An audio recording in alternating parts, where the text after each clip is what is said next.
Ultrasound imaging cyangwa sonography ni uburyo bwifashishwa mu gufata amashusho y'ibice by'umubiri hifashishijwe amajwi y'umurindi wo hejuru higher energy sounds.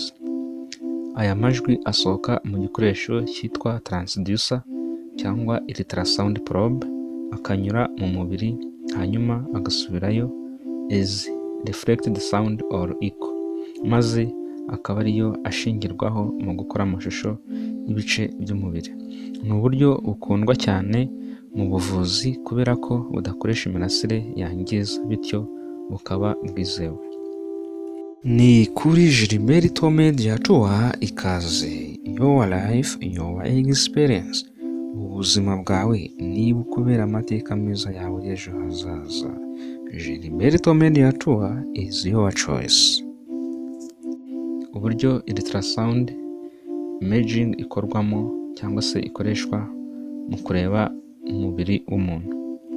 Iyo hifashishwa uburyo bwa ultrasound mu gusuzuma umurwayi, transducer cyangwa ultrasound probe isigwa amavuta gel yihariye akaba afasha kuyifasha gutanga ishusho ifite umucyo kandi isobanutse. Muganga akayishyira ku ruhu rw'umurwayi ahantu hakeneye gusuzumwa. Iyo ultrasound probe ikohereza amajwi y'umurindi wo hejuru, ultrasonic wave. Twibukiranya ko sound hari ibice bitatu tugendeye ku mbaraga ijwi rifite. Hari amajwi twebwe dushobora kumvisha amatwi yacu. Dufite ubushobozi bwo kumva ayo majwi tuyita audible sounds. Hari amajwi twebwe tudashobora kumva. Aho tudashobora kumva hakaba harimo ultrasound ari hejuru y'ayo dushobora kumva. Hakaba n'amajwi ari munsi y'ayo twebwe dushobora kumva, aribyo twita infrasounds. Rero aya majwi ya ultrasound niyo mpamvu ugiye kwa muganga ntabwo ushobora kumva aya majwi, asubira inyuma bitewe n'icyo twita reflection, agahita yakirwa n'iyo ultrasound probe ikayohereza ku mashini ihita bihinduramo ishusho ifatika igaragaza neza ibice byo mu mubiri. Iyo shusho igaragara ku ndangamashusho ariyo screen, muganga akayisuzuma mu gihe cyihuse. Reka turebere hamwe ibyiza bya ultrasound. Ultrasound ntabwo ikoresha imirasire yangiza. Ni uburyo butarimo imirasire nka X-rays, gamma rays cyangwa indi mirasire y'urumuri yangiza, bityo nta ngaruka mbi igira ku murwayi. Itanga amashusho vuba. Ultrasound itanga amashusho mu gihe nyacyo, ikorohereza umuganga kubona amakuru yihuse. Ibikorwa mu buryo butababaza umurwayi. Ikorerwa inyuma y'umubiri, nta kubaga kubaho cyangwa ibindi bikoresho byangiza umubiri cyangwa se bikaninjizwa mu mubiri w'umuntu. Ubu nibwo buryo twita nanone non-invasive imaging. Non-invasive imaging ni uburyo bukoreshwa mu kwitegereza cyangwa se mu kureba amashusho ari imbere mu mubiri w'umuntu hatifashishijwe uburyo bwo kubaga cyangwa se kugira ikintu cyinjizwa mu mubiri.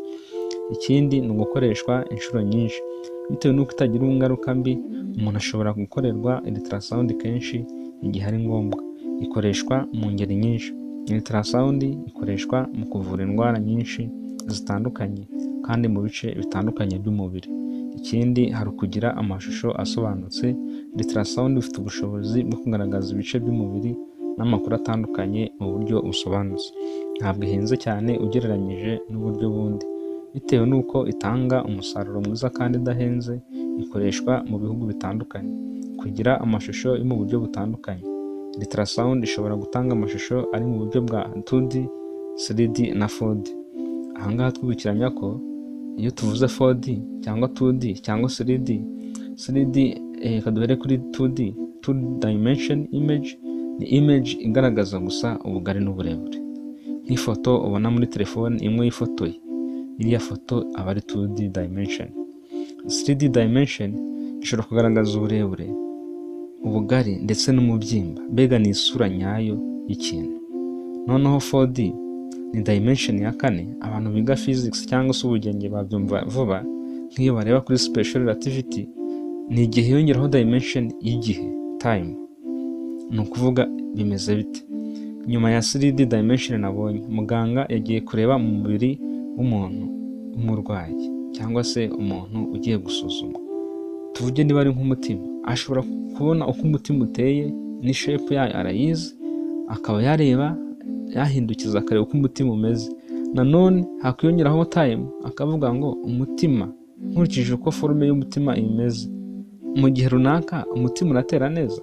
Ibyo nibyo twita 4 dimension, kuko n'igihe kibimufashijemo kureba uko umutima ukora. Cyangwa se umwana uri mu nda arakora neza, arabasha gutera amaboko. Iyo niyo twita 4 dimension, yemerera igihe gusuzuma ya 3 dimension. Ikindi hari kugira kuba ari igikoresho gishobora kwegerezwa aho kigenewe. Uko ikoranabuhanga rigenda ritera imbere, hari imashini za ultrasound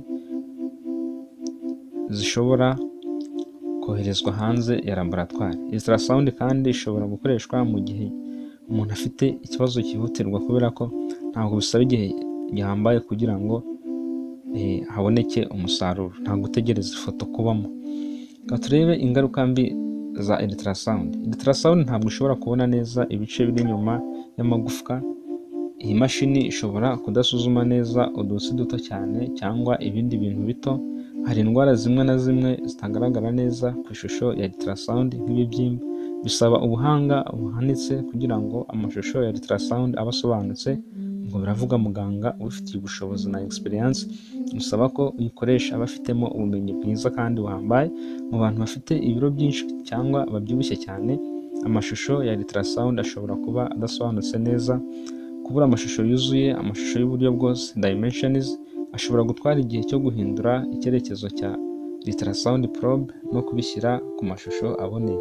Kutabona bimwe mu bice by'indani nk'umubiri nk'ibyibumbiye mu rwungano rw'imiyoborantanga bishobora kutagaragara neza.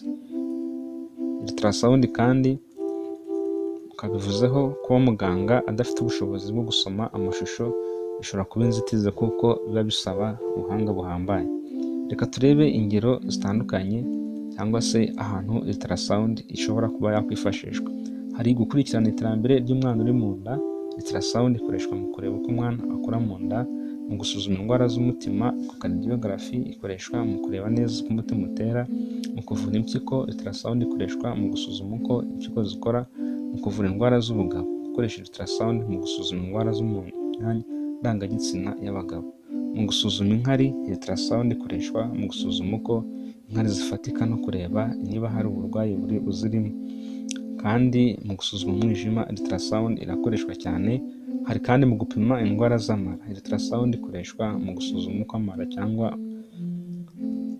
n'ubundi burwayi bujyanye n'amara bumeze.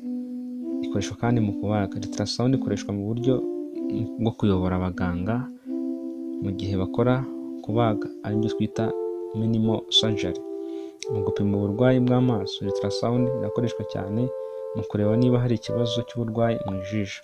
Ikindi hari mu gusuzuma ingingo, ultrasound ikoreshwa mu gusuzuma uko ingingo zifatika cyangwa kureba niba hari ikibazo cy'imvune cyangwa ibindi. Dusoza rero, twabonye ko ultrasound imaging isaba kuba wifitiye imashini ya ultrasound na transducer cyangwa se ultrasound probe na muganga ubifitiye uburambe kandi n'ubuhanga ashoboye kuyikoresha neza. Ikindi twamenya ni uko ultrasound imaging ni uburyo budateza ingaruka, itandukanye n'ubundi buryo bukoreshwa mu kureba imbere mu mubiri, harimo nk'uburyo bwa x-rays, kubera ko ahangaha ntabwo igira imirasire yangiza umubiri, cyangwa se gamma rays, cyangwa se n'imirasire yose ituruka ku rumuri. Mwari kumwe na Gilberto Mediator, ikaze nakagaruka.